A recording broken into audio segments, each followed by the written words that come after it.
Hey guys, so this is going to be a silly, embarrassing story. I haven't done one of these in forever, and so I'm super excited. Some of you know this, but these are my favorite stories to tell. This one was inspired by a question that I was asked, which was, have I ever been like on a bad, embarrassing date?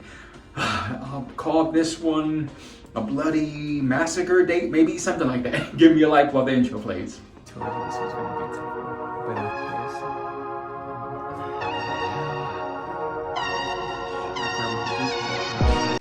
I've mentioned this before, but I've always been a cheap date. So if you took me to Burger King or Taco Bell or Pizza Hut, I would have the best time ever. Some of my best dates were at a Wendy's, and actually I preferred going to a fast food restaurant over a 5-star fancy restaurant. Now don't get me wrong, I'm a foodie, always have been, so I love great, expensive, innovative food, but it was something about going to these fancy restaurants which made me super nervous, and I'm sure some of you can relate to this.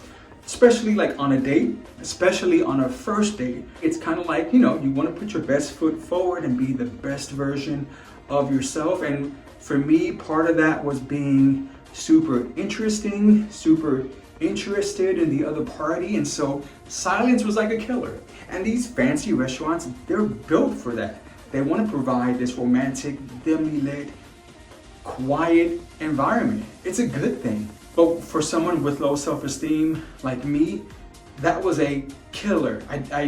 Silence was a killer. I felt like I had to be on my game and I couldn't let too much silence happen. So it's kind of like I always felt like I had to be on.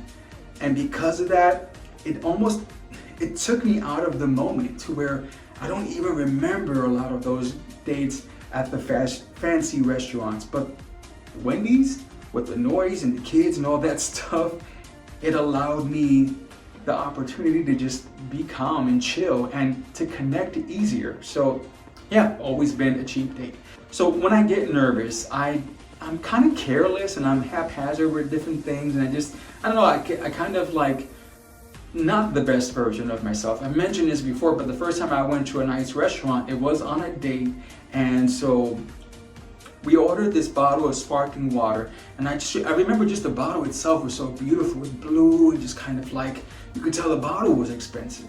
So I poured myself some of the sparkling water, and when I go to place it back on the table, it's like, again, I'm being careless. I don't even place it on the table right, so the bottle ends up tipping over and rolling, and it was one of those restaurants to where you could hear a pin drop. So the entire restaurant, all of the patrons instead heard a bottle crash, because that's exactly what happened. It rolled off the table and then crashed onto the floor.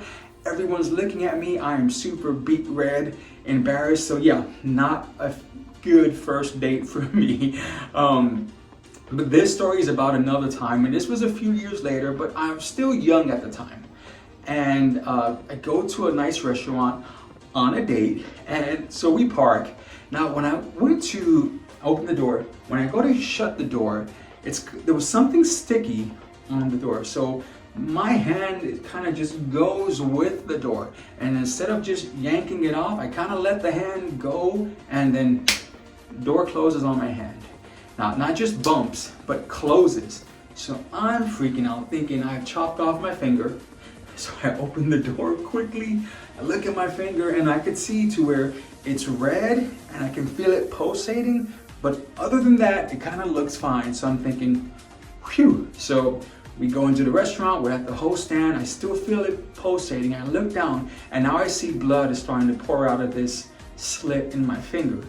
And I'm thinking, oh man. So I just kind of cup my hand and thinking, hopefully they can see this fast so I can go to the restroom.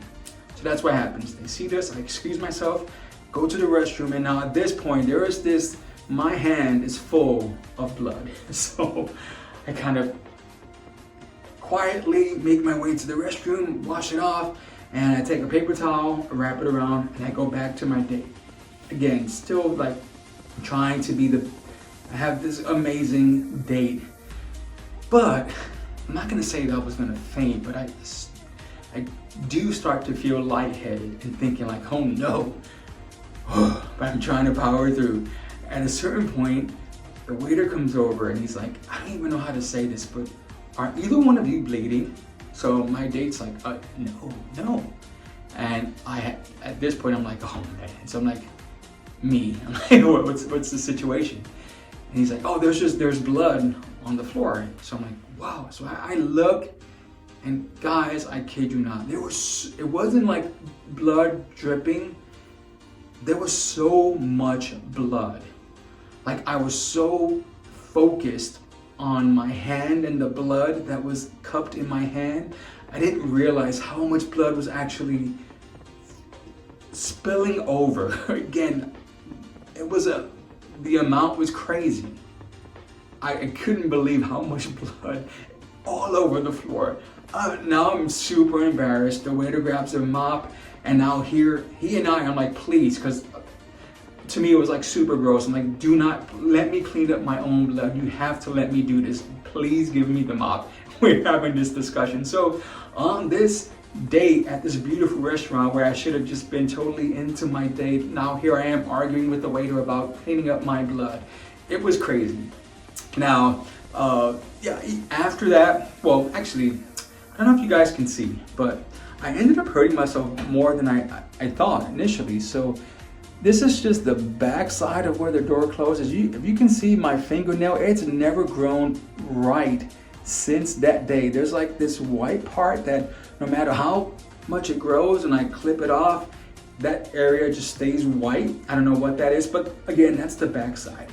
The other side, probably it's not gonna show up well on the camera, but you can see there, it did slice my finger open. I could see the bone. So that's how deep that it was.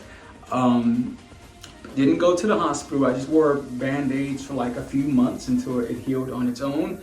So yeah, this is like every time I see this, it's a reminder of how silly I can be and how I would just get in my own way just because of the fear of being embarrassed. So it's kind of like, okay, if you're gonna be embarrassed because this was gonna end for you with low self-esteem in some form of embarrassment, it's still better to be embarrassed about a little thing, saying, oh my gosh, I slammed the door on my finger outside, versus this whole new set of events that didn't have to happen with this whole massacre of blood on the floor.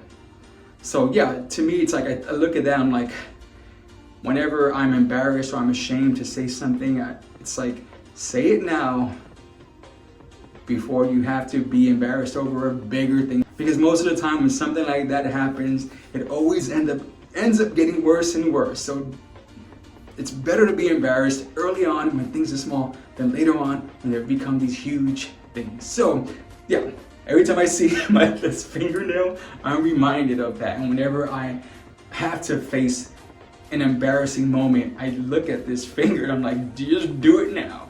Do it now. So that's my story. I hope you guys enjoyed it. Again, it's silly, it's embarrassing, and I laugh now, but at the time I was mortified. A like would be great, subscribe would be even better, but most importantly, comment and let me know if you have had an embarrassing moment, like on a date especially. I would love to read it.